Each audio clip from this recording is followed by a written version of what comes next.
Suap sering terlihat kecil dan seolah tidak berbahaya, hanya uang rokok atau sedikit jasa balas budi. Tapi bisa juga dalam jumlah besar dan membentuk seluruh sistem. Ketika suap menjadi hal yang biasa, keadilan runtuh dan orang miskin terkunci tanpa kesempatan. Hari ini kita akan melihat apa yang firman Tuhan ajarkan tentang membangun budaya kebenaran dan menolak korupsi. Amsal pasal 29 ayat 4 dan ayat 12.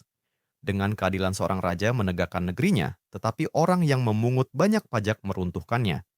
Kalau pemerintah memperhatikan kebohongan, semua pegawainya menjadi fasik. Budaya kebenaran. Suap bisa berupa uang pelicin untuk memotong antrean, sampai bayaran besar untuk mendapatkan proyek atau keuntungan. Mungkin secara teknis legal di beberapa tempat, tetapi Alkitab selalu menolaknya. Amsal pasal 17 ayat 23 memperingatkan, orang fasik menerima suap secara sembunyi-sembunyi untuk membelokkan jalan keadilan. Dan Amsal pasal 29 ayat 4 berkata, dengan keadilan raja menegakkan negeri, tetapi pemeras menghancurkannya. Kita juga membaca dalam Ulangan pasal 10 ayat 17 sampai ayat 18 dan 2, Tawarikh pasal 19 ayat 19:7, bahwa Allah tidak memihak dan tidak menerima suap. Alkitab memperingatkan bahwa suap merusak kejujuran dan menghancurkan keadilan. Orang miskin tidak mampu menyuap, sehingga mereka makin sulit keluar dari kemiskinan dan ketidakadilan. Jika korupsi muncul di tingkat bawah, pemimpin kadang masih bisa memberantasnya. Tetapi jika datang dari atas, seperti diperingatkan dalam Amsal pasal 29 ayat 12, ia akan menyebar ke seluruh sistem dan hampir mustahil dihentikan. Salah satu bentuk korupsi dari atas adalah pemimpin yang dikelilingi orang-orang yang hanya mengatakan apa yang ingin ia dengar. Namun kita bisa bersyukur karena di pusat kerajaan sejati berdiri raja yang tidak bisa disuap.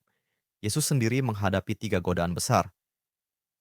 Suap dari iblis di Matius pasal 4 ayat 1 sampai ayat 11. Dan menolaknya demi kemuliaan Bapa dan keselamatan kita.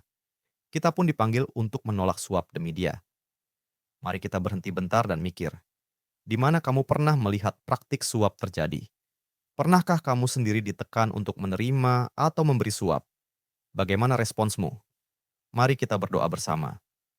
Bapa, begitu banyak bentuk suap di sekitar kami, dari sogokan jelas hingga pilih kasih yang halus. Tolong jauhkan kami dari tunduk pada kekayaan dan kekuasaan. Ingatkan kami akan putramu yang meninggalkan kekayaan surga untuk berdiri bersama yang lemah dan miskin. Amin.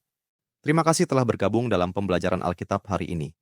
Jika Anda merasa diberkati melalui firman ini, bagikan kepada keluarga dan teman-teman Anda.